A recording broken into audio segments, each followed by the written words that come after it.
Praise the lord. దేవునికి స్తోత్రం. సాటిలేని జీవము గల యేసయ్య పరిశుద్ధ నామంలో అందరికీ బ్లెస్సింగ్ బీయింగ్ క్రిస్టియన్ తరపున వందనాలు. మరి మన బ్లెస్డ్ ఎడిషన్లో భాగంగా అలాగే ఈరోజు ఫాదర్స్ డే సందర్భంగా ఫాదర్స్ డే స్పెషల్ పరమ తండ్రి ద హెవెన్లీ ఫాదర్ ఇది ధ్యానిద్దాము. తండ్రి అనే లేఖనాల మీద వచ్చే రీతిగా, అంటే దేవాది దేవుణ్ణి తండ్రి అనే లేఖనాలతో సంబంధించిన ధ్యానాంశాలను మనం ధ్యానిద్దాము.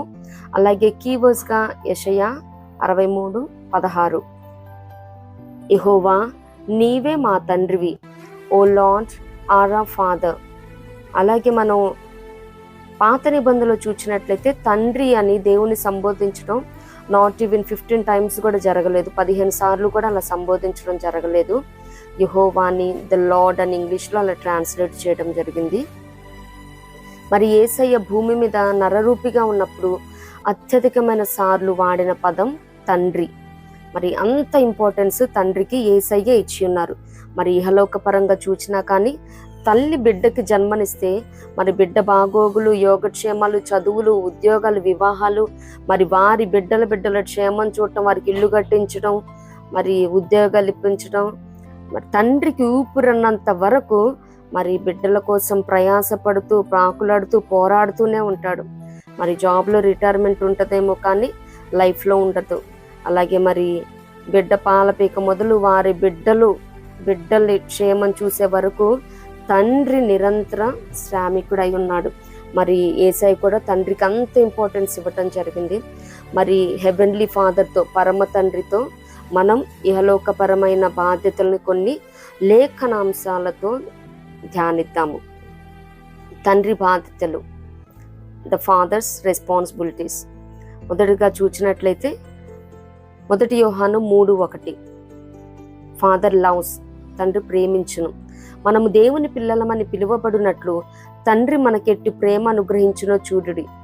మరి దేవుడు పరమ తండ్రిగా మనల్ని ప్రేమిస్తూ ఉన్నాడు. అలాగే ఇహలోకమందున్న తండ్రి కూడా బిడ్డలను ప్రేమిస్తాడని మరి అందుకే ఉంది కదా యోహాను సువార్త 3:16 కూడా దేవుడు లోకంని ఎంతో ప్రేమించను, మరి ఎవరు నశించడం ఇష్టం లేదు కాబట్టి తన ఏకైక అద్వితీయ కుమారుణ్ణి మరి మనల్ని ప్రేమించి పాపలోకానికి పంపించడం జరిగింది.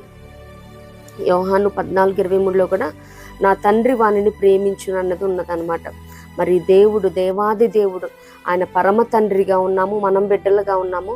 ఆయన మనల్ని ప్రేమించే దేవుడై ఉన్నాడు.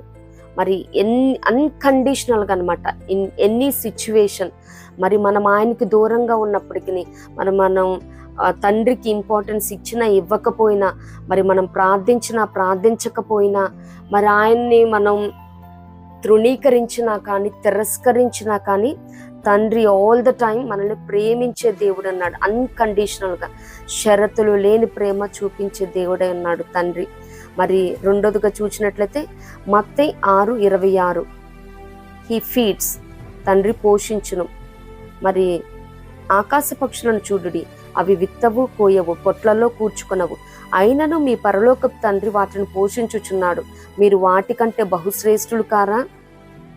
మరి కీర్తన 34:10 సింహపు పిల్లలు లేమి గలవై ఆకలిగొనును, యెహోవాను ఆశ్రయించే వారికి ఏ మేలు కొదువై ఉండదు.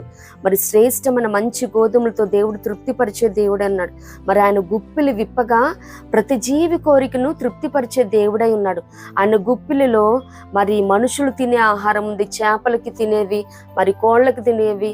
మరి ఆయన గుప్పిలి విప్పితే అంట వేటి ఆకలిని అవి తీర్చుకుంటాయి అంట, కీర్తనలో ఉంటుంది.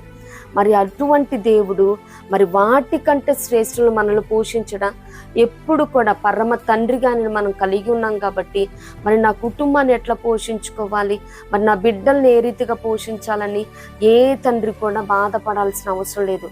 మరి స్పిరిచువల్గా చూసినప్పటికీ మరి ఏ దైవజనుడు కూడా ఆ రీతిగా నిరాశ చెందాల్సిన అవసరం లేదు. హీ ప్రొవైడ్స్, హీ ఫీడ్స్ అన్నమాట. దేవుడే మనకి సమృద్ధిగా పోషించే దేవుడై ఉన్నాడు. మరి ఆయన సమృద్ధి జీవం గలవాడు కాబట్టి సమస్తము కూడా సమృద్ధిగా సమకూర్చే దేవుడై ఉన్నాడు. మరి థర్డ్ వన్ చూసినట్లయితే సామెతలు 3:12, 23, 22-24, అలాగే హెబ్రీ 12:7 మరి హీ కరెక్ట్స్, డిసిప్లిన్స్, సరి చేస్తాడంట తండ్రి తనకి ఇష్టడైన కుమారుని గద్దించు రీతిగా యెహోవా తాను ప్రేమించు వారిని గద్దించును. మరి రోడ్డు మీద పోయే పిల్లలు ఏమైపోతే నాకేంటని అనుకుంటారేమో, కానీ ప్రతి తండ్రి కూడా తన బిడ్డల విషయానికి వచ్చేసరికి కరెక్ట్ చేయటానికి, వాళ్ళని డిసిప్లిన్లో క్రమశిక్షణలో పెట్టడానికే చూస్తూ ఉంటాడు. మరి అట్లా చేసేటప్పుడు కుమారులు కూడా ఏ మాత్రము కూడా మరి ఆ గద్దింపును కానీ ఆ డిసిప్లిన్ కానీ తృణీకరించకూడదు. మరి రాజైన దావీదు గారు అంటారు కదా 141:5 నీతిమంతులు గద్దించడం నాకు తైలాభిషేకం అంటున్నాడు. మరి ఆ రీతిగా తండ్రి గద్దింపుని మరి దాన్ని యాక్సెప్ట్ చేయాలి, కరెక్ట్ చేసుకోవాలన్నమాట. అది కన్స్ట్రక్టివ్గా ఉంటుంది కాబట్టి తండ్రి బిడ్డ మరి పాడైపోవాలని చెడిపోవాలని కోరుకోడు. మరి మార్గం తప్పుతున్న వేళ మరి దుష్ట సాంగత్యం మంచి నడవని చెరుపునని, మరి బిడ్డ ఇతర సావాసాలు ఇవి అలవాట్లు పడి మరి క్రీస్తు మార్గం మరి బాలుడు నడవవలసిన త్రోవను వానికి నేర్పుము, వాడి పెద్దవాడైనప్పుడు దాని నుండి తొలగిపోడని. మరి పెద్దవాడైన తర్వాత అంటే కింద వృద్ధుడైనప్పుడు అని ఉంటుంది. మరి టీనేజ్లో కానీ ట్వీన్స్లో కానీ ఈ రీతిగా వస్తున్నప్పుడు ఏంటంటే ఒక ఇన్స్టిట్యూట్ నుంచి ఇంకో ఇన్స్టిట్యూట్కి, ఒక కాలేజ్ నుంచి ఇంకో కాలేజ్కి, ఇట్లా లొకేషన్ మారుతున్నప్పుడు కూడా మరి ఫ్రెండ్షిప్లు కూడా మారిపోతూ ఉంటాయి. మరి వారు ఏ బ్యాక్గ్రౌండ్ నుంచి వస్తారో తెలీదు. మరి 6 months వారితో వీరు సావాసం చేస్తే వారు వీరైపోతారని కూడా ఉంటుంది కదా.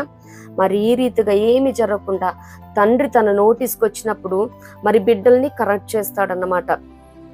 చెయ్యాలి కూడా, అది తండ్రికి ఒక బాధ్యత అయి ఉన్నది. మరి అంత మాత్రమే కాదు కానీ 4th one చూసినట్లయితే హీ పేస్, ప్రతిఫలం ఇచ్చును, నీ తండ్రి నీకు ప్రతిఫలం ఇచ్చునని మత్తయి సువార్త 6:6 ఉంటుంది అన్నమాట. మరి తండ్రి కూడా బిడ్డను అబ్జర్వ్ చేస్తూ ఉంటాడు, రికగ్నైజ్ చేస్తాడు, నా బిడ్డ ఎంతవరకు చేయగలుగుతున్నాడు, ఏం చేస్తున్నాడని మంచిగా ఎంకరేజ్ చేయటం కోసం బిడ్డని చక్కగా సపోర్ట్ ఇవ్వటానికి చిన్నవి మరి కాంప్లిమెంటరీస్గా ఆఫర్ చేస్తూ ఉంటాడు అనమాట ఇహలోకపరమైన తండ్రి.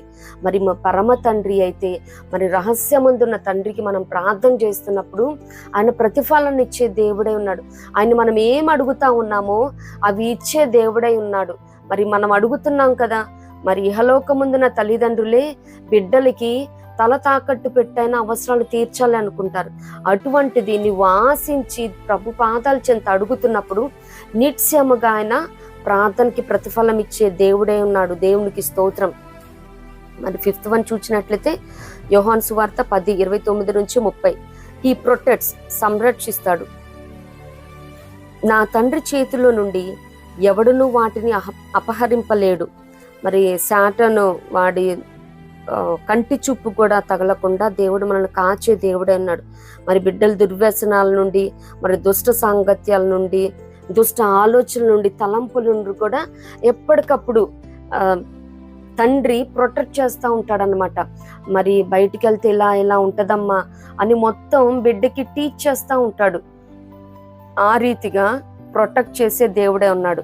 మనం దేవుని చేతిలో, పరమ తండ్రి చేతిలో ఉన్నాము కాబట్టి ఎవ్వరు కూడా, ఏ అపవాది కానీ, ఏ దుష్టుడు కానీ మన బిడ్డలనేమి, మనల్నేమి, సంఘాలనేమి ఎవ్వరు కూడా మరి అపహరించరనమాట. ఎప్పుడు మనము పరమ తండ్రిని, ఆ దేవాది దేవుణ్ణి తండ్రిగా కలిగి ఉన్నప్పుడు. దేవునికి స్తోత్రం. మరి 6th one చూసినట్లయితే కీర్తన 103:13 కంపాషనేట్స్, కంఫర్ట్స్, జాలి చూపిస్తాడంట. తండ్రి కుమారుల ఎడల జాలి పడినట్లు యెహోవా తన యందు భయభక్తులు గల వారి ఎడల జాలి పడును. మరి బిడ్డల్ని చూస్తూ ఉంటాడు. మరి పరమ తండ్రి కూడా మనల్ని చూస్తూ ఉంటాడు. మనం ఎంతవరకు ఎఫర్ట్స్ పెట్టగలుగుతున్నాం. ఒకటి, మన ముందు ఉన్న గోల్ని కానీ, వెనుకున్నవి మరిచి ముందున్న వాటి కొరకు మరి ప్రయాసపడి పరిగెత్తుతూ బహుమానం పొందినట్లు మరి పయనిస్తున్న వేళ ఈ విశ్వాస యానంలో మరి మనకి చిన్న స్ట్రగుల్స్, ఛాలెంజెస్ ఫేస్ చేయాల్సి వచ్చినప్పుడు, విసిగిపోయినప్పుడు, వేసారిపోయినప్పుడు, మరి ఒంటరితనంలో ఏడుస్తూ కూర్చున్నప్పుడు, మరి నేను ఇది సాధించలేకపోయానే అని నిరుత్సాహంతో ఉన్నప్పుడు, మరి పరమ తండ్రి, మరి ఒక బిడ్డని తండ్రి ఏ రీతిగా, నాకు తెలుసు నాన్న, నువ్వు చాలా స్ట్రగుల్ చేసావురా, నెక్స్ట్ టైం వస్తుందమ్మా, నువ్వేం బాధపడద్దు, ఏదైనా ర్యాంక్ రాకపోతే, బిడ్డ అనుకున్నది సాధించలేకపోయిన క్షణంలో తండ్రి ఏ రీతిగా కంఫర్ట్ చేస్తూ ఉంటాడో, మరి జాలి చూపిస్తాడో, అదే మాదిరి ఈ విశ్వాసయానంలో కూడా పరిగెత్తి వేసారిపోయిన వేళ, విసుగు చెందిన వేళ, బలహీనమైన క్షణాన, ఒంటరిగా ఏడుస్తున్న వేళ పరమ తండ్రి మరి మోషే గారిని తీసుకున్న తర్వాత యెహోషువ ఒంటరిగా ఉన్నప్పుడు దేవుడు దర్శించి బలపరుస్తూ ఉంటాడు. భయపడొద్దు, దిగులు పడొద్దు, జడియవద్దు, నేను మోషేకి ఏ రీతిగా తోడే ఉన్నానో నీకు కూడా తోడే ఉంటానని, నేడు వారి కన్నులందు ముందు నిన్ను గొప్ప చేయ మొదలు పెట్టేది నన్ను వాగ్దానం చేసి దాన్ని స్థిరపరిచిన దేవుడై ఉన్నాడు.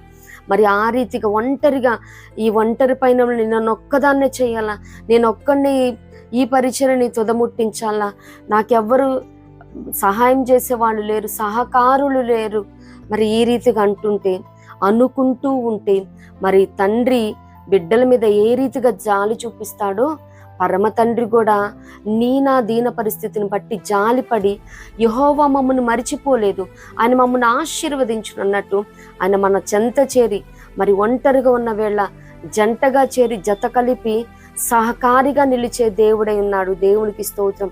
అలాగే రెస్పాన్సిబిలిటీస్ని కూడా షేర్ చేసే దేవుడై ఉన్నాడు. ఇతరులను షేర్ చేసుకునే రీతిగా సహకారులను పరిచారకులను లేవనెత్తే దేవుడు, ప్రేరేపించే దేవుడే ఉన్నాడు. దేవునికి స్తోత్రం. మరి 7th వన్ చూసినట్లయితే మరి యోహాను సువార్తలో మనం చూడగలుగుతాం అన్నమాట. రైట్ టు ఇన్హెరిటెన్స్ 1:12 నుండి 14 వరకు మనం చూడగలుగుతాము. తను ఎందరు అంగీకరించరో వారికందరికీ, అనగా తన నామమునందు విశ్వాసం ఉంచిన వారికి దేవుని పిల్లల గుట్టుకై ఆయన అధికారం అనుగ్రహించెను. తండ్రి వలన కలిగిన అద్వితీయ కుమారుడి మహిమను మనము ఆయన మహిమ వల్లే కనుగొందుము. దేవుని స్తోత్రం. మరి ఆయన ఏదైతే మనకు అనుగ్రహించున్నాడో వారసత్వాన్ని, మరి ఇప్పుడు తండ్రిది మొత్తం కుమారుడిదే కదండి వారసత్వం మొత్తం. అలాగే మరి ఎందుకు పనికిరాని, దేనికి కొరరాని మనల్ని ఆయన పిల్లలగటానికి దేవుడు అధికారం ఇచ్చిన్నాడు. దేవునికి స్తోత్రం. మరి ఇప్పుడు వెళ్ళి మరి రాజకీయంలో ఉన్నవారు, అలాగే రాజరికం ఉన్న దేశాల దగ్గరికి వెళ్ళి నేను నీ బిడ్డనంటే వాళ్ళు యాక్సెప్ట్ చేస్తారా? అసలు వాళ్ళ దాకా వెళ్ళటానికి కూడా యాక్సెసిబిలిటీ ఉండదు. మరి అట్లాంటిది దేవాది దేవుడు, ప్రభులకు ప్రభు, రాజులకు రాజు, మరి సర్వాధికారి అయిన దేవుడు అంటా ఉన్నాడు, ఆయన యందు ఎవరైతే ఆయన నామమందు విశ్వాసం ఉంచారో వారందరూ దేవుని పిల్లలగటానికి అధికారం ఇచ్చాడంట. ఇది రైట్, ఒక హక్కు మాదిరి ఇచ్చిన దేవుడై ఉన్నాడు. దేవునికి స్తోత్రం. మరి ఇహలోకముందున్న సంపన్నులు కానీ అధికారంలో ఉన్న వారు కానీ వారి బిడ్డలను తప్పించి ఎవరిని యాక్సెస్ చెయ్యలేరు కూడా. మరి అలాంటిది దేవుడు మాత్రం మనల్ని తన బిడ్డలుగా స్వీకరించాడు. మరి తన రక్తం ద్వారా వెలపెట్టి విలువ పెట్టి మనల్ని కన్నాడు. అందుకని మనకి ఈ అధికారం ఇచ్చి ఉన్నాడు. దేవునికి స్తోత్రం. అలాగే లూకా సువార్త 12:32 చూస్తే 8th వన్లో లైక్స్ టు ఆఫర్, ఇచ్చుటకు ఇష్టత కలిగినాడనమాట. విదౌట్ మెజర్మెంట్ అనమాట. చిన్నమంద భయపడుకుడి, మీకు రాజ్యము అనుగ్రహించుటకు మీ తండ్రికి ఇష్టమైనది అని ఏది అడిగితే అది ఇవ్వటానికి ఇష్టపడే దేవుడై ఉన్నాడు. మరి మనం దేవునికి ఇస్తున్నట్టు సన్నుక్కుంటూ గొనుక్కుంటూ కాదు, కానీ ఇష్టపూర్వితముగా, అంటే ఫ్రీ విల్ అన్నమాట.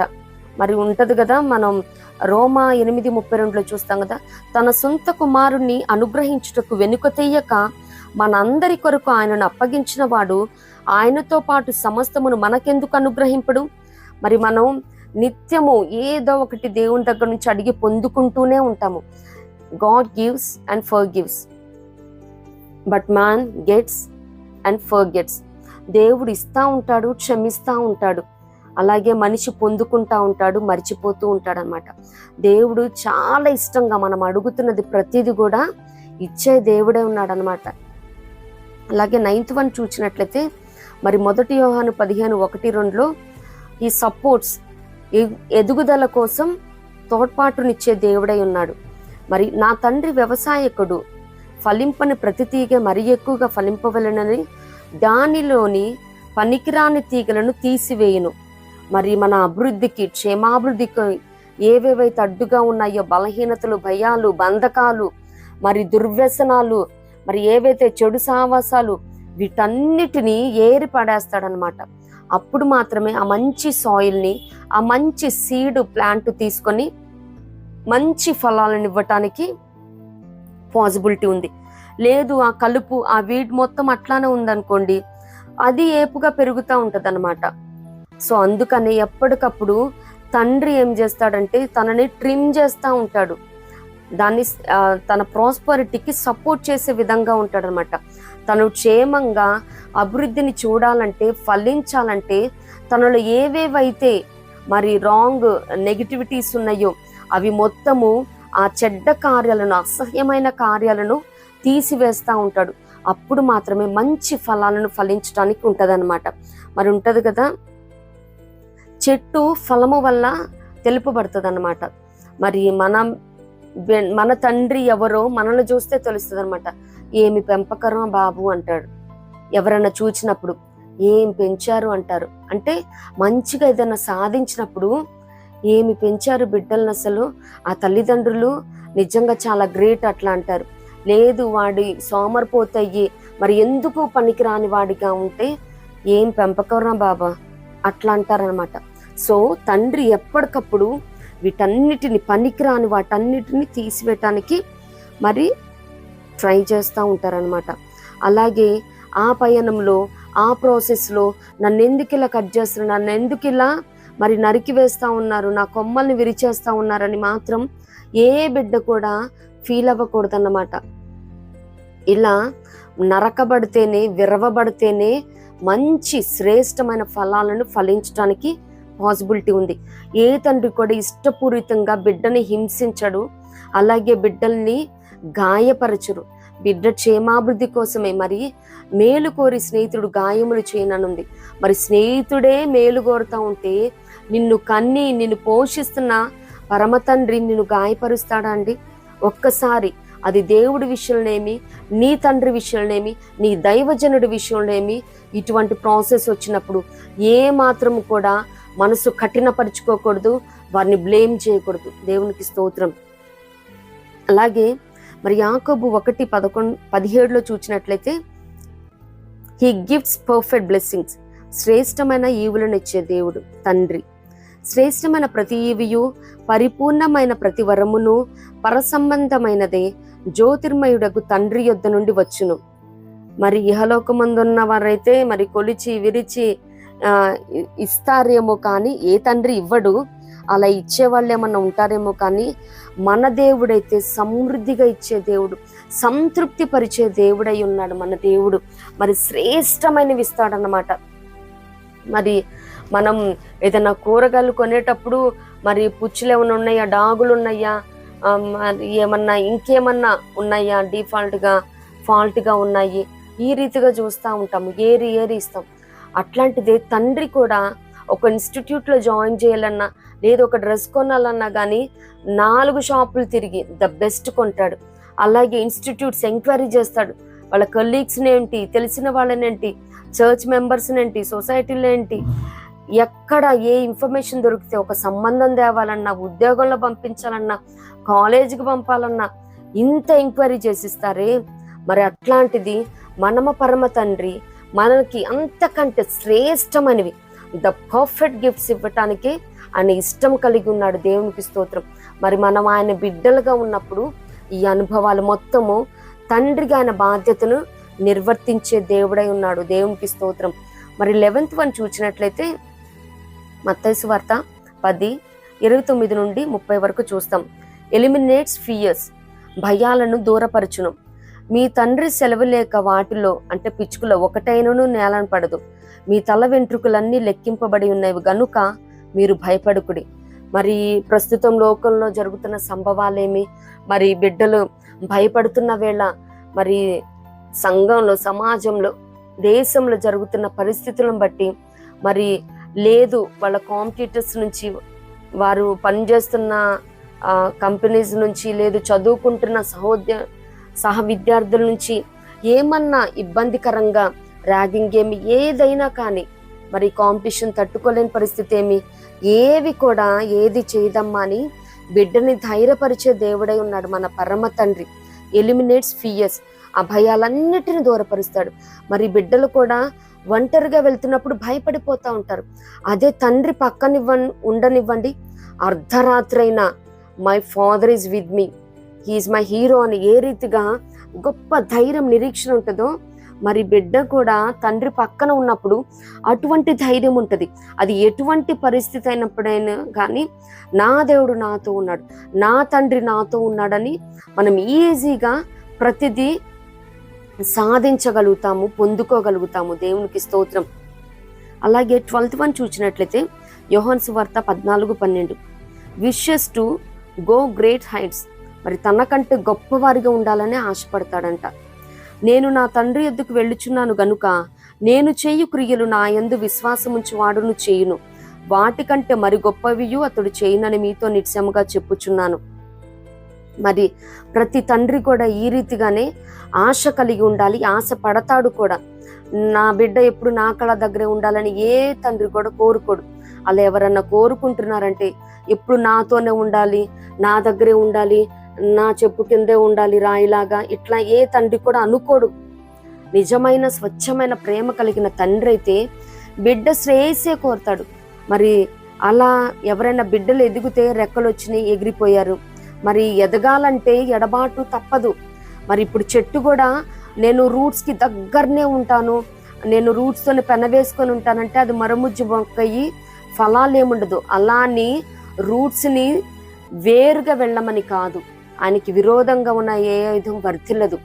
రూట్స్తో పెనవేసుకుంటూ పైకి ఎదుగుతున్నప్పుడు ఏంటంటే ఫలాలను ఇస్తుంది, అనేకులకు నీడనిస్తుంది ఆ చెట్టు, మరి పక్షులకి గూడునిస్తుంది, మరి ఆ బాటసారులకి ఆ ఎండవేళ అలసటను తీరుస్తుంది.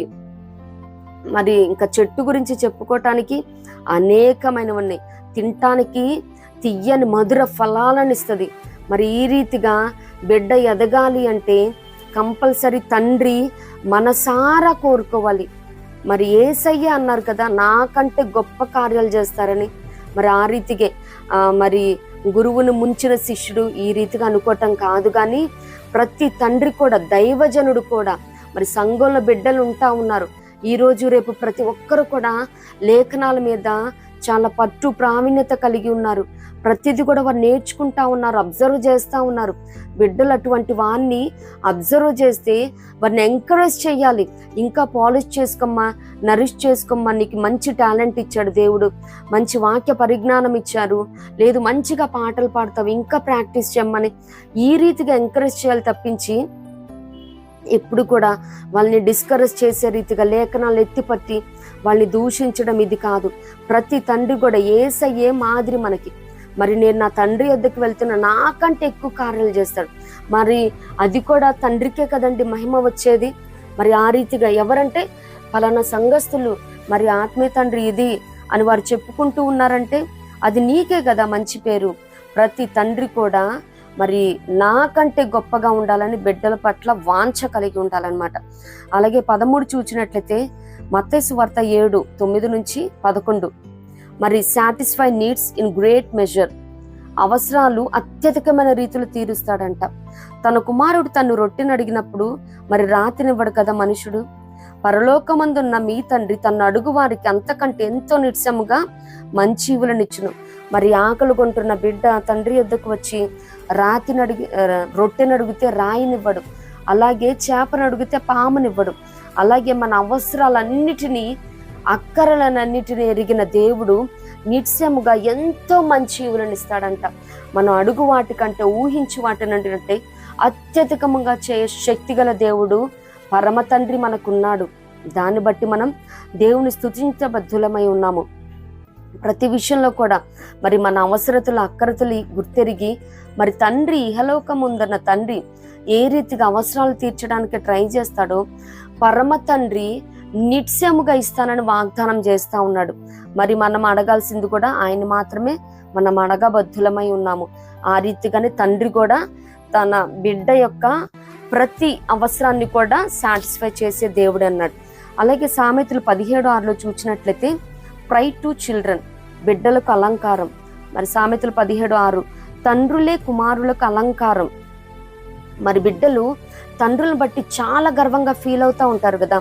My daddy is my hero, మా డాడీ చాలా టాలెంటెడ్, మరి మా డాడీ చాలా గ్రేట్ తెలుసా, మా డాడీ మంచి ప్రేయర్ఫుల్ తెలుసా, మా డాడీకి చాలా మంచి నాలెడ్జ్ ఉంది, మా డాడీ చాలా కామ్గా ఉంటాడు, క్వైట్గా ఉంటాడు, చాలా సైలెంట్గా ఉంటాడు, సిన్సియర్గా ఉంటాడు అని బిడ్డలు చాలా గొప్పలు చెప్పుకుంటా ఉంటాడు మరి తన తండ్రిని బట్టి.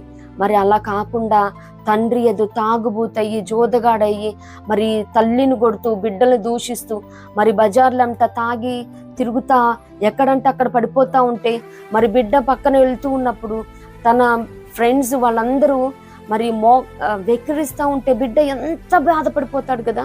ఆ బిడ్డ ఏ విషయంలో కూడా కాన్సన్ట్రేట్ చేయలేడు. అయ్యో నా తండ్రి ఇట్లా ఉన్నాడేంటని. ఇంకా సాధ్యమైతే మరి తండ్రి ఏం చేయట కుమారుడు చూస్తాడు, కుమారుడు కూడా అదే చేస్తాడు. కాబట్టి బిడ్డ కూడా పాడైపోయే స్థితి అన్నమాట. సో ప్రతి పేరెంట్ కూడా బిడ్డలకి అలంకారంగా గర్వంగా బిడ్డలు గర్వించే రీతిగా తండ్రులు ఉండాలి.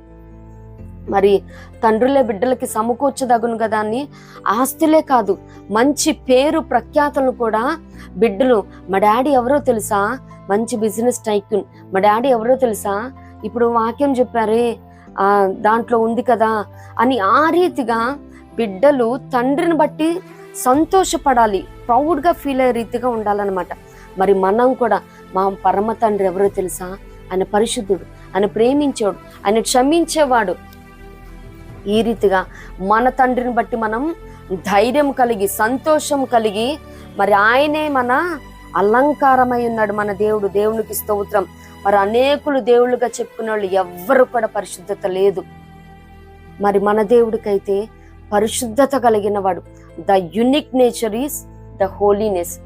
మరి దాన్ని బట్టి మనం కూడా మరి సంతోషించి గర్వించబద్ధులమై ఉన్నాం. దేవుని స్తోత్రం. అలాగే 15th చూసినట్లయితే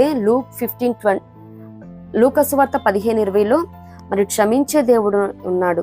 మరి తప్పిపోయిన కుమారుడు దుర్వ్యాపారం చేసి ఆస్తి మొత్తం దుర్వ్యాపారంతో నష్టపోయి ఇంటికి తిరిగి వస్తున్నప్పుడు వాడింకా దూరముగా ఉన్నప్పుడు తండ్రి వానిని చూచి కనికరపడి పరుగెత్తి వాని మెడ మీద పడి ముద్దు పెట్టుకున్నాను. దేవునికి స్తోత్రం. మరి ఇక్కడ కుమారుడు చేసిన పనేంటి, నాకు రావాల్సిన వాట నాకు ఇచ్చేసే అని వారసత్వ హక్కుని తీసుకుని వెళ్ళిపోయాడు. మరి వ్యభిచారులతో మరి దుర్వ్యాపారాలతో మొత్తం ఆస్తి సంపాదిస్తానని మరి హెచ్చు కలిగి ఉంటానన్నట్టు మరి స్థితి స్తోమతను కోల్పోయి ఆస్తిని కోల్పోయి ఆరోగ్యం క్షీణించిపోయి, అంటే తగిన ఆహారం సరైన సమయంలో లేదు కాబట్టి మరి కట్టుకోవటానికి బట్టలు లేక మరి పందుల దగ్గర పనిచేస్తూ ఎంతో మలినమైన దుస్తులతో మురికి వాసనతో మరి వస్తున్నప్పటికీ తండ్రి ఇదేమీ పట్టించుకోలేదు. అదేనండి తండ్రి నిజంగా ఎంత క్షమించాడంటే వాడు ఇంకా దూరంగా ఉన్నప్పుడే ఇంకా బిడ్డ ఏమి కూడా చెప్పలేదు. నేను అనుకున్నాడంతే, నేను వెళ్తాను మరి నీ పనివారిలో ఒక పనివాడిగా ఉంటాను, నేను తప్పు చేశానయ్యా, నీకు పరలోకానికి తప్పుగా నేను చేశాను, పాపం చేశాను అని అనుకుంటూ ఉన్నాడు. ఇంకా ఇంటి దాకా కూడా రాలేదు, తండ్రిని అప్రోచ్ అవ్వలేదు. ఇంకా బిడ్డ వస్తున్నప్పుడే తండ్రి పరిగెత్తుకుంటూ వెళ్ళాడు. మరి ఇదే దేవుని ప్రేమ అంటే. ఇటువంటి ప్రేమని మరి ప్రతి దైవజనుడు ప్రతి తండ్రి కూడా కలిగి ఉండాలి బిడ్డల ఎడల. మరి బిడ్డలన్న తర్వాత వారి తెలిసి తెలియని జ్ఞానముతో మరి యంగ్ బ్లడ్ కాబట్టి ఉద్రేకంతో చేస్తారు. మరి సంఘంలో బిడ్డలు కూడా మరి కొన్ని పరిస్థితులను బట్టి కొన్ని వాటికి అట్రాక్ట్ అయిపోయి మరి ఇప్పుడు కలర్ఫుల్ వరల్డ్ ఉంది. వరల్డ్ అనే కాదు, సంఘంలో కూడా కలర్స్ ఉన్నాయి, అట్రాక్షన్ ఉంది. మరి అలాంటి వాటిని చూసి మరి ఆ స్క్రీన్లు చూసి వెళ్ళిపోతూ ఉంటారు. మరి ఈ రీతిగా తిరిగి వచ్చినప్పుడు మరి ఎక్కడ లేక దిక్కు ఇక్కడికే వచ్చారు, ఈ రీతిగా కాదు కానీ ఎక్కడ బతకలేక వచ్చాడని తండ్రి మరలా ఇంటికి వచ్చిన బిడ్డను అంటాం కాదు. కానీ మరి ఇక్కడ తండ్రి అయితే పరమ తండ్రి కాబట్టి ఆయన నిజముగా పరిగెత్తుకొని వెళ్ళాడు. మరి బిడ్డ దూరంగా నెమ్మదిగా నడుచుకుంటా వస్తూ ఉండుంటాడు బిడ్డ. మరి తిండి లేదు కదా, పందులు తినే పొట్టుతో కడుపు నింపుతా అనుకున్నవాడు కరువు వచ్చింది ఆ దేశంలో మనోడు లెగ్ పెట్టగానే. మరి అట్లాంటిది వాడికి తినటానికి ఆహారం లేదు. మరి ఎంత దూరం నుంచి నడిచి వస్తా ఉన్నాడు తండ్రి చెంతకి, తండ్రి ఇంటి దగ్గరికి. అలాంటిది తండ్రి అయితే పరిగెత్తుకొని వెళ్ళాడు. మరి మనం ఒక్క అడుగు వేయటానికి మరి దుర్వ్యసనాల నుండి, బంధకాల నుంచి, బలహీనతల నుంచి మరి నేను లేవలేకపోతాను అన్నాను అని ఒక్క అడుగు ముందు వేయటానికి మనం ఆశపడ్డా కానీ మరి ఆ తండ్రి ఏ రీతిగా పరిగెత్తుకొని వచ్చాడో మన దేవుడు కూడా అంతే శ్రద్ధ చూపించి తన చెయ్యి పట్టి లేవనెత్తే దేవుడే అన్నాడు. దేవుని స్తోత్రం. మెడ మీద పడి ముద్దు పెట్టుకున్నాడంట. మరి నిజంగా మన బిడ్డల్ని మనం ఉదయం స్కూల్కి వెళ్ళి సాయంత్రానికి పప్ప అని అమ్మ అని దగ్గరకు వస్తే స్కూల్లో వాసన వస్తుంది, ముందెళ్ళి ఫ్రెష్ అప్ అయ్యిరా అంటారు. ఉదయం నుంచి సాయంత్రం దాకా స్కూల్లో ఉండొచ్చిన బిడ్డలు, మన బిడ్డలు నిజంగా సాయంత్రానికి వస్తేనే మనం అవాయిడ్ చేస్తాం. అట్లాంటిది చిన్న బిడ్డల్ని మామూలుగా తీసుకుంటారు. కానీ ఈ తండ్రి ఏం చేశాడు? పందుల దగ్గర అంటే ఇంకా హీనమైనవి, అసహ్యమైన జంతువులు, వాటి దగ్గరే పనిచేసి వచ్చిన బిడ్డ వస్త్రాలు ఇంకెంత దుర్గంధంతో ఉంటాయి. మరి ఎటువంటి దుర్వ్యసనాలతో ఉన్నా కానీ ఆయన త్రోసివేసే దేవుడు కాదండి. నిజముగా ప్రతి పరిస్థితిలో కూడా అన్ని వేళలా ఆయన అన్కండిషనల్గా షరతులు లేని ప్రేమను చూపించే దేవుడై ఉన్నాడు. ఆయన ఎంతలా క్షమించకపోతే అంత ప్రేమిస్తాడు. నిజంగా ప్రేమ దోషములన్నిటినీ క్షమిస్తుందంట. ఇవి రెండు ఇంటర్లింక్ అయి ఉంటది. నిజంగా బిడ్డని క్షమించాడు కాబట్టే, మరి ప్రేమించాడు కాబట్టే క్షమించాడు, క్షమించాడు కాబట్టే ప్రేమించాడు, ప్రేమ ఉంది కాబట్టే క్షమించాడు. అలాగే మరి 16th చూచినట్లయితే లూకా సువార్త 15:22 ఆనర్స్ చిల్డ్రన్, బిడ్డలని ఘనపరుస్తాడు. మరి ఇదే సందర్భంలో బిడ్డ వచ్చాడు కదా, మరి హగ్ చేసుకున్నాడు బిడ్డని. మరి అయితే తండ్రి తన దాసులను చూచి ప్రశస్త వస్త్రము త్వరగా తెచ్చి వీనికి కట్టి వీని చేతికి ఉంగరము పెట్టి పాదములకు చెప్పులు తొడిగించుడి, క్రొవ్విన దూడను తెచ్చి వధించుడి, మనము తిని సంతోషించుదుము. దేవునికి స్తోత్రం. మరి బిడ్డ తప్పిపోయి మళ్ళా వచ్చాడు, చనిపోయి బ్రతికాడు.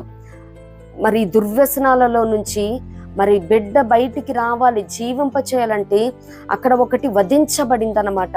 మరి క్రొవ్విన దూడను తెచ్చి వధించారు. ఆ రీతిగానే మనం పాపాలతో శాపాలతో చనిపోయిన వారమై ఉండగా యేసయ్య మన కొరకు బలిదానముగా బలి అయ్యాడండి. మరి ఎంత ప్రేమ కదా.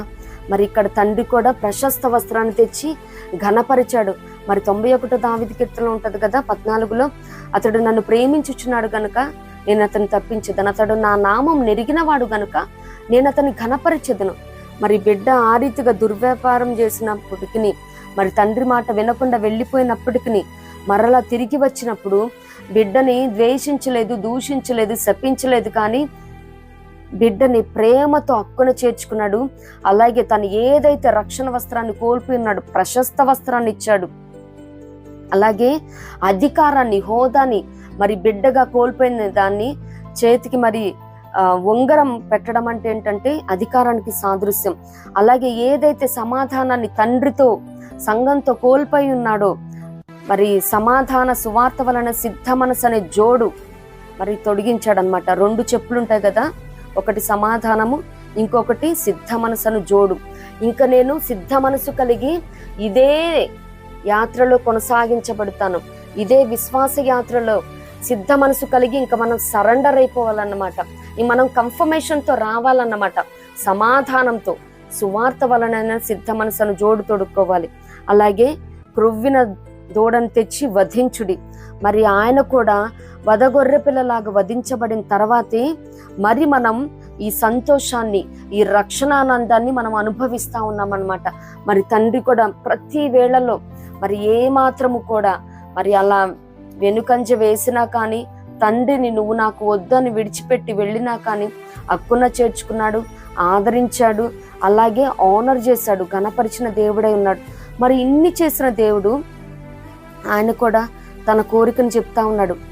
ఆ ఫాదర్స్ విష్, తండ్రి కోరిక ఏంటంటే, మరి మత్తయి సువార్త 6:6లో చూసినట్లయితే రహస్యమందున నీ తండ్రికి ప్రార్థన చేయము. మరి అందరితో అవసరాలు చెప్పేసుకోకూడదు.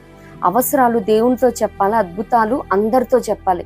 మరి నీ అవసరాలు చెప్తే అవునమ్మా అదే సరేనమ్మా అది ఇది అని అంటారు, కానీ మరి ప్రాంప్టింగ్ ఇస్తున్నట్టు అలాగే ఎంకరేజింగ్గా మాట్లాడుతున్నట్టు ఉంటారు, కానీ ఇంకందరికి వెళ్ళి బ్యాడ్గా చెప్తారు. తెలుసా వాళ్ళ ఇంట్లో ఇదంట సమస్య, వాళ్ళకి అసలు ఇలా జరగట్లేదంట అని మరి సేయింగ్ ఉంటుంది కదా. Remember, no one can feel inferior without your concern. మరి నీ ప్రమేయం లేకుండా ఎవ్వరు కూడా నిన్ను తృణీకరించే రీతిగా చూడరు. మరి కుటుంబంలో ఉన్న అవసరాలేమి, బిడ్డల విషయంలోమి, what not, in everything we must seek his presence. మనం ఆయన సన్నిధిలో ఆయనను మాత్రమే అడగాలి. మరి అవసరాలు దేవునితో చెప్పాలి, అద్భుతాలు అందరితో చెప్పాలి. తర్వాత ఆ సాక్ష్యార్థమై, మీకు తెలుసా సిస్టర్, ఆ పరిస్థితుల్లో మాకు చాలా అవసరమై ఉన్నది ఆ సహాయము, ఆ ధన సహాయము, ఆ మాట సహాయము. నిజంగా ప్రభు పాదాల చెంత మేము ప్రార్థించినప్పుడు అద్భుత రీతిగా దేవుడు అత్యధికముగా మా అవసరాన్ని తీర్చి ఆశీర్వదించాడు. ఆ రీతిగా సాక్ష్యాలను చెప్పబద్ధులమై ఉన్నాము. అందరికీ అవసరాలు దేవునితో చెప్పాలి, అద్భుతాలు అందరితో చెప్పాలి. రహస్యమందు చూచుచున్న నీ తండ్రికి ప్రార్థన చేసినప్పుడు ఆయన ఫలాన్ని ఇచ్చే దేవుడే ఉన్నాడు. అలాగే యోహాను సువార్త 15:8 చూస్తే ఆయన కొరకు ఫలించాలి. ఫస్ట్ది వి మస్ట్ ప్రేయర్ చేయాలి, ఫ్రూట్ఫుల్ అండ్ గ్లోరిఫై. మనం ఆయన కొరకు ఫలించాలి, ఆయన నామాన్ని మహిమపరచాలి. మరి 15:8 ఉంటుంది కదా, మీరు బహుగా ఫలించుట వలన నా తండ్రి నామం మహిమపరచబడుతుంది. మరి మనం ఫలాలు లేకుండా ఎండిపోయిన, వాడిపోయిన, ఊడిపోయిన పరిస్థితిలో ఉంటే ఏంటి క్రిస్టియన్ లైఫ్ అంటే ఇట్లా ఉంటుందా? వాళ్ళు దేవుని నమ్ముకున్నారు కదా, వాళ్ళ దేవుణ్ణి ఆరాధిస్తారు కదా, రోజు సంకుల బైబిల్ పెట్టుకుని వెళ్తారు కదా, వీరి జీవితాలు ఏంటి ఇట్లా అయిపోయినాయి, వారి బిడ్డల జీవితాలు ఏంటి అట్లా అయిపోయినాయి, మరి ఎటువంటి సెటిల్మెంట్ లేదు, ఈ రీతిగా అనుకుంటా ఉంటారు. ఈ రీతిగా అనుకునే ఛాన్స్ మరి ఏ బిడ్డ కూడా, ఏ క్రిస్టియన్, మరి క్రిస్టియన్ లైఫ్ అంటేనే ఫలించే విధంగా ఉండాలి. మరి యేసయ్య ఇచ్చిన ఫస్ట్ బ్లెస్సింగ్ అదే కదా, మీరు ఫలించి భూమి నిండించి అభివృద్ధి పొందుడని చెప్తారు కదా. మస్ట్ అండ్ షుడ్గా ప్రతి క్రిస్టియన్ లైఫ్ కూడా ఫలించే అనుభవానికి ఉండాలి. మరి మనం చూసారా, మన ఫలింపుదలను బట్టి మరి ఇతరులు దేవుని నామాన్ని మహిమపరిచే విధంగా ఉండాలి. వారు దేవుణ్ణి ఆశ్రయించారు కాబట్టి, చిన్ననాటి నుండే వాళ్ళు దేవుని త్రోవలో ఉన్నారు కాబట్టి ఈనాటి దినాన మరి వారు ఇంతగా ఆశీర్వదించబడ్డారు అని ఈ రీతిగా ఆయన నామానికి మహిమ తెచ్చేవారిగా ఉండాలి. దేవునికి స్తోత్రం. మరి అంత మాత్రమే కాదు, కానీ థర్డ్ వన్ చూసినట్లయితే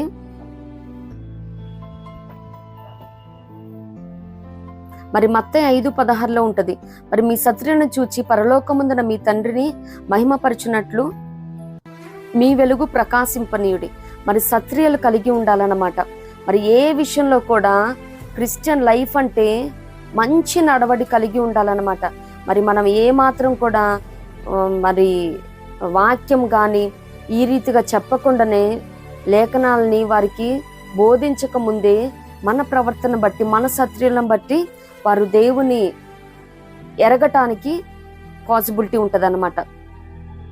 మస్ట్ అండ్ షుడ్గా ప్రతి క్రిస్టియన్ కూడా మంచి నడవడిక కలిగి ఉండాలి. మరి అంత మాత్రమే కాదు, కానీ 1 జాన్ 1 యోహాను 2:15 లోకమునైనను లోకంలో నున్నదాయనను ప్రేమిస్తే మరి తండ్రి ప్రేమ వానిలో ఉండదు. Do not love the world. మరి ఏ మాత్రం కూడా మనం థర్డ్ వన్ గుడ్ డీడ్స్ కలిగి ఉండాలి, మంచి సత్క్రియలు కలిగి ఉండాలి. అలాగే 4th వన్ చూస్తే లోకాన్ని ప్రేమించకూడదు. మరి ఈ లోకం రంగుల వలయం ఆకర్షణీయంగానే ఉంటుంది. మరి ఇది చాలా విశాలమైన మార్గం, మరి చక్కగా ఎంజాయ్ చేయొచ్చు. మరి తాగుబోతులు, జోదగాళ్ళు వీళ్ళందరూ ఎంజాయ్ చేస్తూ ఉంటారు. మరి ఇవన్నీ మనం వైరాగ్యం కలిగి రిస్ట్రిక్షన్స్ పెట్టుకుంటూ మరి మన పరమ తండ్రి ఏ రీతిగా పరిశుద్ధుడై ఉన్నాడో పరిశుద్ధ జీవితాన్ని కలిగి ఉండాలి. మనం ఇటువంటివన్నీ ఇవన్నీ టెంపరీ మాత్రమేనండి. ఇదేది కూడా ఇహలోకపరమైన ఏది కూడా సంపూర్ణ ఆనందాన్ని, శాశ్వత ఆనందాన్ని ఇవ్వలేవు. ఆయన సన్నిధిలో మాత్రమే మనకి సంపూర్ణమైన శాశ్వతమైన సమాధానము, సంతోషము, సమృద్ధి, సంతృప్తి, what not everything we have in eternity. So ఆ రీతిగా లోకాన్ని ఏ మాత్రము ప్రేమించకూడదు. మనం మన దేవుని మాత్రమే ప్రేమించాలి. మరి ఆయన మనల్ని ఎంతగా ప్రేమించాడు, తన ఏకైక కుమారుని మన కోసం ఇచ్చాడు కదా. మరి అంత మాత్రమే కాదు, కానీ మన ప్రవక్తలు, పితరులు మరి ఏ రీతిగా అయితే లోకం వైపు కానీ మరి లోకంలో భ్రమపరిచే వాటిని కానీ ఏది చూడకుండా వారి విశ్వాసమును కర్త దాన్ని కొనసాగించబడిన యేసు వైపు చూచుచు మరి పరలోకం వారు ముందుగా అక్కడ చేర్చబడి ఉన్నారో వారిని చూస్తూ మనం మరి వారి లెసన్స్ మనం నేర్చుకోబద్ధులమై ఉన్నాము. ఈ లోకంలో ఏమీ లేదు, నిజంగా శాశ్వతమైనది ఒక్కటే అని ఆ శాశ్వతమైన జీవం కోసమే మనం పయనించబద్ధులమై ఉన్నాము. అలాగే 1 యోహాను 2:14 తండ్రిని ఎరిగి ఉండాలి. No your lord. చిన్నపిల్లలారా మీరు తండ్రిని ఎరిగి ఉన్నారు గనుక మీకు వ్రాయిచున్నాను. మరి బాల్యదినమందు సృష్టికర్తను స్మరణకు తెచ్చుకోవాలని. అలాగే మరి 1 సమూయేలు 2:13 చూస్తే ఏలీ కుమారులు యెహోవాను ఎరుగుని వారి దుర్మార్గులయ్యారంట. మరి ఈ రీతిగా మాత్రం ఏ మాత్రం ఉండకూడదు. మరి మనం ఇహలోకమందున్న తండ్రి బిడ్డలకి ప్రతిదీ ఏ రీతిగా టీచ్ చేస్తూ ఉంటాడో, చెప్తూ ఉంటాడో ఆ రీతిగానే మరి బిడ్డలకి టీచ్ చేయాలన్నమాట. మరి మన దేవుడు క్షమించేవాడమ్మా, ప్రేమించేవాడమ్మా. మరి మన పితరులు ఏ రీతిగా అయితే దేవుని ప్రేమను, ఆయన శాంతమూర్తిని, అత్యంత కృపగలవాడని, క్షమించేవాడని, మరి క్షమించుటకు సిద్ధ మనసు గలవాడని, ఆయన పాపం చేసినా కానీ ఒప్పుకొని విడిచిపెడితే మరి కృపను చూపేవాడని, కనికరం చూపించేవాడని, ఈ రీతిగా బిడ్డలకి మనం అన్ని బోధించబద్దులమే ఉన్నాము. బిడ్డలు ఎరిగి ఉండాలంటే ఒకటి ఎవరో ఒకరు చెప్తేనే కదా. సో కంపల్సరీ మరి మన తండ్రిని బిడ్డలు ఏ రీతిగా ఎరిగి ఉండాలన్నది ఇహలోకమైన తండ్రి కూడా బిడ్డలకి టీచ్ చేస్తూ ఉండాలి. మరి ఇహలోకమందున్న దైవజనులు ఏ రీతిగా సంఘంలో దేవుని ప్రేమను మరి ప్రత్యక్షతలను చెప్తూ ఉంటారో, ఇహలోకమందున్న తండ్రి నిత్యముగా బిడ్డలకి బోధించబద్ధుడై ఉన్నాడు అనమాట. మరి ఆ రీతిగానే చెడ్డదాసుల్లాగా నువ్వు కఠినాత్ముడు అని నేను ఎరుగుదును, ఈ రీతిగా కాదు. ఆయన క్షమించే దేవుడని, ప్రేమించే దేవుడని నిత్యముగా మన బిడ్డలకి మనం బోధింపబద్ధులమై ఉన్నాము. ఆ రీతిగానే చూసినట్లయితే 6th వన్ మత్తయి సువార్త 10:32 కన్ఫెస్ జీసస్ బిఫోర్ మెన్. మనుషుల ఎదుట ఒప్పుకోవాలి. మరి ఎవరైతే మనుషుల ముందు ఒప్పుకుంటారో అప్పుడు పరలోకమందున్న నా తండ్రి ఎదుట నేను వానిని ఒప్పుకొందును. మరి నేటి దినాలలో చూస్తే చాలా మంది క్రిస్టియన్స్ కూడా మేము క్రిస్టియన్ అని చెప్పుకోవటానికి వారు పనిచేస్తున్న పరిస్థితుల్లో ఏమి, పరిసరాలలో ఏమి, కంపెనీస్లో ఏమి, చదువుకుంటున్న కాలేజెస్లో, ఇన్స్టిట్యూట్స్లో, సంఘంలో, సమాజంలో అదేంటో చీప్ లాగా మరి వారి క్రిస్టియానిటీ అన్న దాన్ని దాచిపెట్టడానికి మరి క్రైస్ట్ ఇన్ క్రిస్టియన్, క్రీస్తుని కలిగి ఉండటమే క్రిస్టియన్ అండి. మరి ఈ రీతిగా చాలా మంది మరి క్రిస్టియన్ అని చెప్పుకోవటానికి, పిలిపించుకోవటానికి చాలా విముఖత చూపిస్తూ ఉంటాడు. అలా అయితే పరలోకంలో ఆయన కూడా మనల్ని ఒప్పుకోడంట. మరి ఈ రీతిగా ఏ క్రిస్టియన్ కూడా ఉండకూడదు. 7th వన్ చూసినట్లయితే మరి మత్తయి సువార్త 5:48 బీ పర్ఫెక్ట్, పరిపూర్ణత కలిగి ఉండాలి. మీ పరలోకపు తండ్రి పరిపూర్ణుడు కనుక మీరును పరిపూర్ణులై ఉండుడని లేఖనాలు సెలవిస్తూ ఉన్నాయి. మరి ప్రతి క్రిస్టియన్ కూడా మరి ఆయన తండ్రిగా ఉన్నాడు.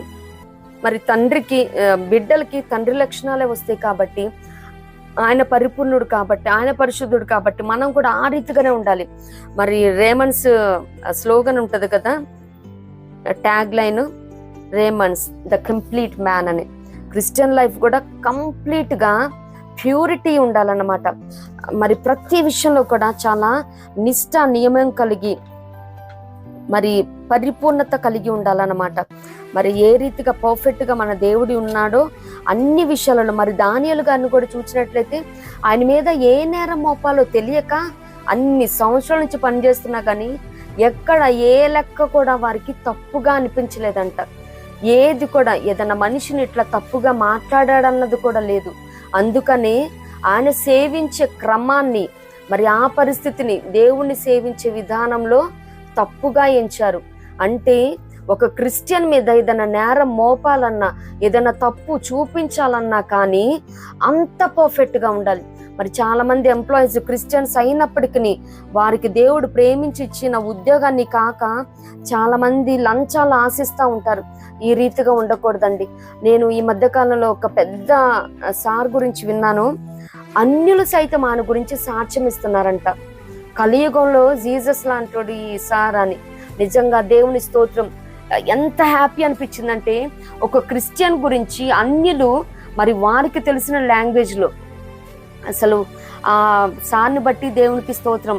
మరి అందరం కూడా ప్రతి క్రిస్టియన్ బిడ్డలంగా మనం ఆయన పరమ తండ్రికి మంచి పేరు తెచ్చేవారిగా మాత్రమే మనం ఉండబద్ధులమై ఉన్నాము. అన్ని విషయాలు పరిపూర్ణత కలిగి ఉండాలి, పరిశుద్ధత కలిగి ఉండాలి. ఏ విషయంలో కూడా మరి క్రైస్తవ జీవితం నడిచి వెళ్తున్న ట్రాక్ లాంటిది. మరి ఒక వైట్ పేపర్ ఏ రీతిగా అయితే ఉంటుందో, మరి ఆ రీతి దాని మీద చిన్న డార్క్ స్పాట్ కూడా, నల్లని మచ్చ కూడా ఈజీగా కనిపించిపోతుంది. మరి ప్రతి క్రిస్టియన్ కూడా నేటి దినాలలో ఎక్కడో ఒక చోట ఇరికించాలని, వేధించాలని మరి ఈ రీతిగా చేస్తా ఉన్న దినాలలో క్రిస్టియన్స్ అయిన మనము నిత్యముగా మరి దుష్టుడికి మరి ఆ రీతిగా యోచన కలిగిన వారికి ఏ మాత్రము కూడా అవకాశాన్ని ఇవ్వకుండా పర్ఫెక్ట్గా మనం కొనసాగించబద్ధులమై ఉన్నాం ఈ విశ్వాస యానాన్ని. దేవునికి స్తోత్రం.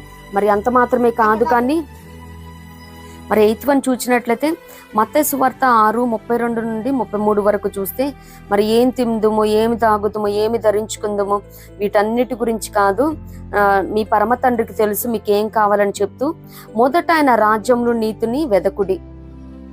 మరి ఈ లోకంలో క్రిస్టియన్ బిడ్డలంగా ఏవేవో వెతుకుతూ ఉంటాము.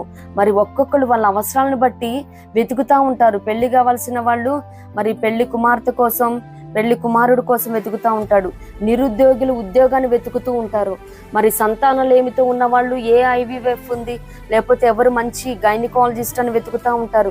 మరి బిడ్డలు ఏ టాయ్స్ బాగుంటాయి అని గూగుల్ చేస్తూ ఉంటారు. ఈ రీతిగా ఎవరికి తగ్గే వారు ఎదుగుతూ ఉంటే, కీర్తనాకారుడైన దావీదు గారు మాత్రం మరి ఆయన సన్నిధిని వెతుకుతా ఉన్నాడు. ఆయన మహారాజు అయినప్పటికీ, దేవా నా దేవుడవు నీవే, వేకునే నిన్ను వెతికెదను అని. మరి నిజముగా ఆయనకి ఎన్ని రాజరికమైన ట్రాన్సాక్షన్స్ ఉంటాయి, మరి ఎన్ని కార్యాలు ఉంటాయి, అయినప్పటికీ వేకునే లేచి ఆయన సన్నిధానంలో మరి నీ సన్నిధిని ప్రార్థన సిద్ధం చేసి కాచి ఉందని అంటా ఉన్నాడు. మరి ఈ రీతిగా మరి రాజైన దావీదు గారు అంటా ఉంటే, మరి అన్ని మరి మహారాజు అయి ఉన్నాడు ఆయన. అన్ని రాజ్యాలకి మరి ఇశ్రాయేలుకి యూదులకు కూడా ఆయన ఏకకాలంలో ఏకరాజుగా మరి more than 40 years సుభిక్షితముగా పాలించిన రాజు అని అంటా ఉన్నాడు. ఆయన సన్నిధిని వెతికాడు కాబట్టి సమస్తము కూడా దావీదుకు చూపిన శాశ్వత కృపను మీకు చూపెదను అన్నాడు. మరి మనం కూడా ఆయన రాజ్యాన్ని, ఆయన నీతిని వెతకబద్ధులమై ఉన్నాం. ఇహలోకపరమును ఏవి వెతికినా కానీ అవి తాత్కాలికమేనండి. ఆయన రాజ్యాన్ని వెతకాలి, ఆయన నీతిని వెతకబద్ధులమైన. అంత మాత్రమే కాదు, కానీ ఈ పరలోక రాజ్య విస్తరణలో అనేక ఆత్మల రక్షణార్థమై, ఆయన నామ మహిమార్థమై మరి మనం నిలవటమే కాదు, కానీ అనేకులను నిలుపబద్ధులమై ఉన్నాము. మరి ప్రభు సన్నిధానంలో ఈ చిన్న భాగాన్ని ధ్యానాంశాన్ని ముగిస్తా ఉన్నాను.